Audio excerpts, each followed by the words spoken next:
Okay, so you're dealing with a rotator cuff tear, huh? Yeah. Or we're diving into ways you can regain that shoulder mobility and strength you've been missing. Yeah, and targeted exercises are really going to be key here. Exactly. And to help us with this, we're going to be looking at the recommendations from physical therapist Dr. Dwayne Chioda. That's right. So in this deep dive, we'll be exploring 4 essential exercises from Dr. Chioda to help get you back on track. That sounds good. Now, before we jump in, a really important note from Dr. Chioda himself. If you've had surgery for your rotator cuff tear, it is crucial to talk to your surgeon or your physical therapist before trying any of these exercises. Right. They need to make sure that these exercises are appropriate for your specific stage of recovery. Absolutely. All right, so with that out of the way, let's get started. Okay. First up, we have internal rotation with a resistance band. Uh-huh. So what's the core benefit here for our listeners who might be trying this out? So, one of the main muscles of the rotator cuff is the subscapularis muscle. Okay. And that's responsible for internal rotation. So this exercise is really going to target that muscle, and you're going to strengthen it by keeping your elbow tucked in at waist height and slowly rotating inward against that resistance band. Gotcha. So it's really working on that internal rotation and building up the strength in that specific muscle. Yeah, and that's really going to improve your ability to reach behind your back and just add some crucial stability to that shoulder joint. That makes a lot of sense. Yes. Now, you mentioned keeping the elbow tucked in at waist height.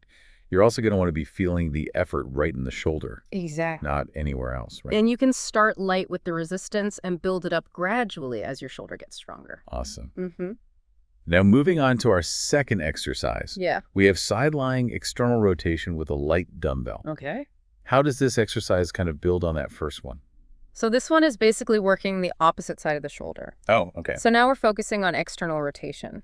So to do this, you're going to be lying on your side with the injured arm on top, and your elbow is going to be bent at 90 degrees. And you're going to slowly lift that dumbbell upwards.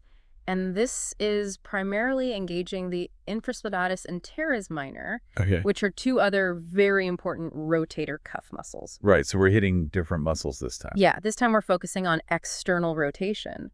So this is going to help you rotate your arm outward, and this is also super important for just the overall integrity of that shoulder joint. Right. And it's important to remember that the movement should be coming from your shoulder and not just like a flick of your wrist. Okay, so really focusing on engaging those shoulder muscles. Exactly. Awesome.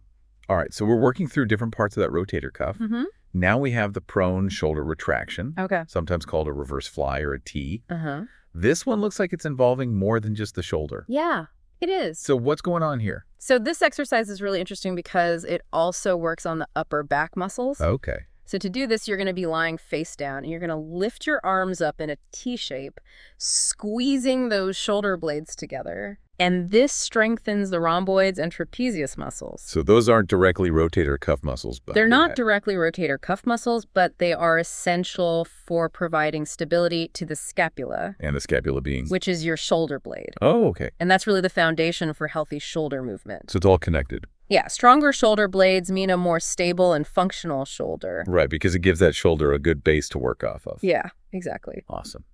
Okay, so our final exercise, the sleeper stretch. Mm-hmm. This one sounds a little bit gentler. What's this one doing? Yeah, so this one focuses on improving internal rotation flexibility, Right. which can be limited after an injury. Yeah, that makes sense. So to do this one, you're going to lie on your injured side with your elbow bent at 90 degrees, and then you're going to gently press your forearm towards the floor using your other hand. Okay, And this is going to stretch the posterior capsule of the shoulder joint. and that's going to help with, It's going to help restore that full range of motion. Oh, okay, great. which is really important for, getting back to those everyday activities. And you're going to want to hold that stretch for about... About 20 to 30 seconds. Okay, awesome. So just to do a real quick recap for our listeners, we have resistance band internal rotation for the subscapularis and that internal stability. Then we have the side-lying external rotation with a dumbbell working on that infraspinatus and teres minor for external stability. That's right. Then we have prone shoulder retraction, working those upper back and scapular support muscles. And then finally, that sleeper stretch to really help with that internal rotation flexibility. Exactly. And just to add to Dr. Kyoto's recommendations, consistency is key. Absolutely. Make these exercises a regular part of your routine, and as you start feeling stronger, you can gradually increase that resistance or the weight. Right. And of course, one more time, if you are feeling any hesitation or any pain, what should you do? Always listen to your body, and if you are unsure about any of these exercises or if anything is painful, it's always best to consult with your healthcare provider or a physical therapist. To get that personalized guidance. Yeah. Exactly. So for you, the listener, consider how incorporating these specific exercises can be a huge step in taking charge of your rotator cuff recovery.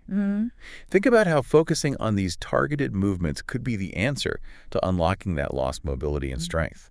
What if this is the key to getting back to doing the things that you love with a fully functional shoulder? That's a great thought. And with that, we'll wrap up this deep dive. We hope this has given you some valuable insights on your road to recovery. Remember, stay consistent, stay motivated, and you'll get there. Take care. Bye. Don't forget to subscribe for more shoulder rehab tips and exercises.